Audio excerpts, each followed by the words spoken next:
Hello friends, welcome to C Sharp Intermediate to Advanced tutorial. In this sub-series 11, we are going to see the semaphore.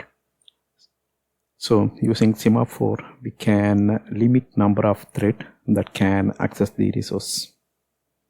In this video, we will learn about the basics of semaphore.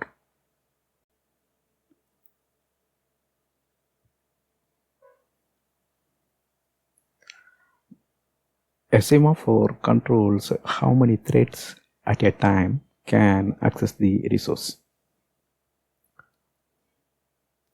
While constructing the semaphore, we can decide initial threads, and initial thread in the sense initial number of thread and maximum number of threads.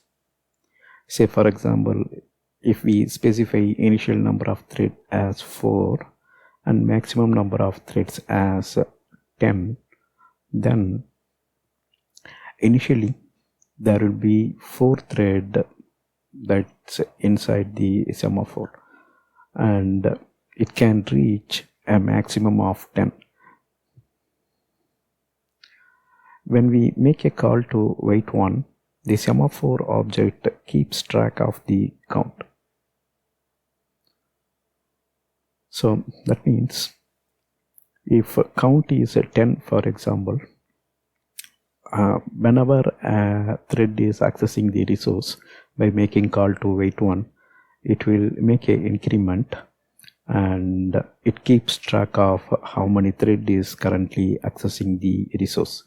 Say for example, if a 5 thread occurred the lock using the wait 1, then a semaphore keep tracks of number of thread currently in use or currently accessing the shared resource or resource controlled by the semaphore. When maximum number of threads occur the locks, a new climbing thread will wait for at least one thread to unlock.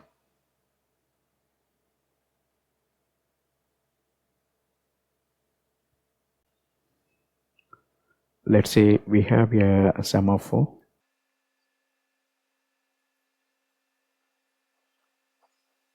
and let's say we have a shared resource as well.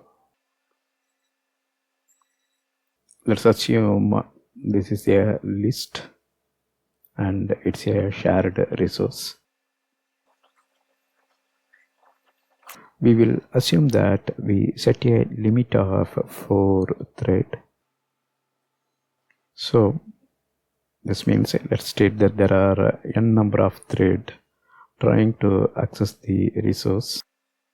So since there is a limit of 4, only 4 thread can pass through and it can access the shared resource.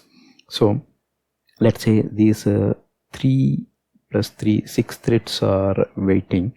Already the semaphore is under 4 thread, or semaphore is allowed 4 thread to access the shared resource. So in this case, if somebody, a new thread, let's take this one, trying to make a call to wait 1, and they will not, the thread will not be allowed. So semaphore will blacks it. The thread, here we are taking this one, right? This thread is blocked. So once this thread releases the shared resource, then the maximum count here is 3, right? Why? Because it already quit. So that time the waiting thread can enter. So any waiting thread can enter. So that's the concept behind the semaphore. Here we are telling how many thread can access the resource. So that means semaphore will keep track of the number of threads. So whenever wait 1 is called, it will increment thread count, and when some thread calls the release, it will decrement the count. So based on that, it will track how many threads are using the shared resource.